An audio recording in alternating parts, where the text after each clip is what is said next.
Hello दोस्तों, welcome back to my YouTube channel study with RKT। कैसे हैं आप सभी? आशा करती हूँ सभी अच्छे होंगे। तो दोस्तों आज मैं फिर से एक न्यू वीडियो लेके आ चुकी हूँ। तो दोस्तों आज हम बात करने वाले हैं क्रांति के बारे में, जो कि 1857 ईस्वी में हुई थी। तो चलो डिटेल में आगे पढ़ते हैं। तो गाइज आज हम बात करेंगे 1857 ईस्वी की महान क्रांति के बारे में, जो कि हमारे भारत में हुई थी 1857 ईस्वी में।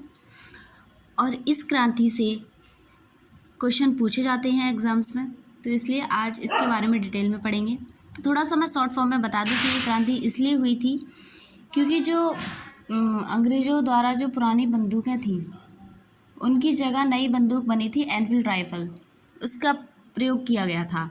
और उस प्रयोग में ऐसा था कि उसमें प्रयोग किए जाने वाले जो कारतूस थे वो गाय की चर्बी से बनते थे लेकिन जो भारतीय जो थे उन्हें गाय की चर्बी से बने कारतूसों से ऐतराज़ था, इसलिए यह क्रांति हुई थी।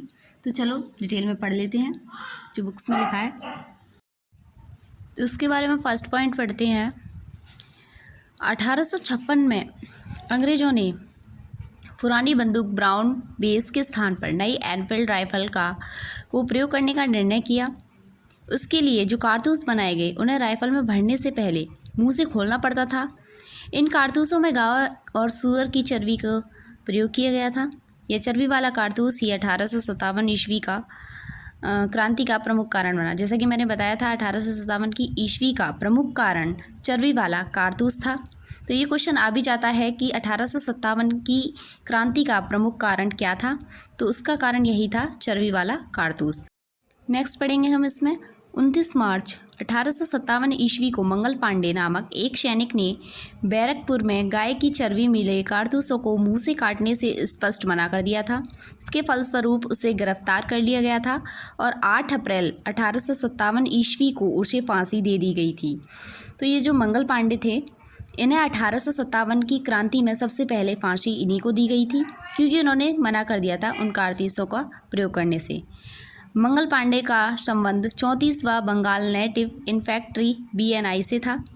नेक्स्ट 10 मई 1857 ईस्वी के दिन मेरठ की पैदल टुकड़ी 20 NI से 1857 ईस्वी की क्रांति की शुरुआत हुई।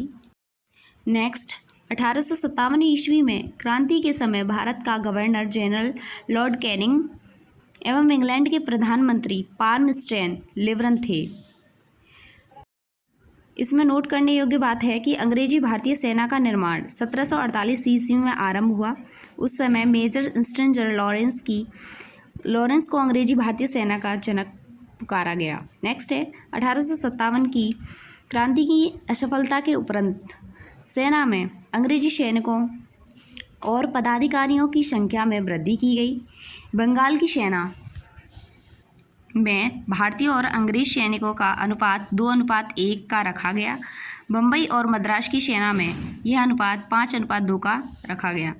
नेक्स्ट है बिहार, अवध तथा अन्य उन स्थानों के व्यक्तियों को जिन्होंने 1857 ईस्वी में क्रांति में भाग लिया था गैर लड़ाकू घोषित किया गया और सेना में उनकी संख्या कम कर दी, तथा सिख, गोरखा और पठानों को जिन्होंने 1857 ईस्वी के क्रांति को दबाने में अंग्रेज़ों की मदद की थी लड़ाकू जातियाँ घोषित की गईं और उन्हें बड़ी संख्या में सेना में भर्ती किया गया। यहाँ पे नोट है भारतीयों को सेना में ऊंचे से ऊंचा प्राप्त होने वाला पद सूबेदार का था। जो हमारे भारतीय थे उनको सेना में सबसे ऊँचा जो पद था वो सूबेदार का था। नेक्स्ट है 1857 ईस्वी की क्रांति के बारे में इतिहासकारों का मत। तो BD सावरकर ने कहा कि यह भारत का प्रथम स्वतंत्रता संग्राम था और डिज़रायली ने कहा कि यह राष्ट्रीय विद्रोह था। सर जॉन लॉरेंस एवं शिले ने कहा यह पूर्णतः सिपाही विद्रोह था और जेम्स आउंड्रम W ट्रेलर ने कहा यह अंग्रेज़ों के विरुद्ध हिंदू एवं मुसलमानों का षड्यंत्र था। TR होम्स ने कहा बर्बरता तथा सभ्यता के बीच युद्ध था। LER रीज ने कहा यह धर्मांधों का ईसाइयों के विरुद्ध युद्ध था।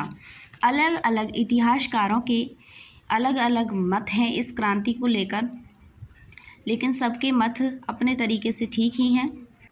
वीडियो को लाइक कीजिएगा, शेयर कीजिएगा और चैनल को सब्सक्राइब कीजिएगा। धन्यवाद।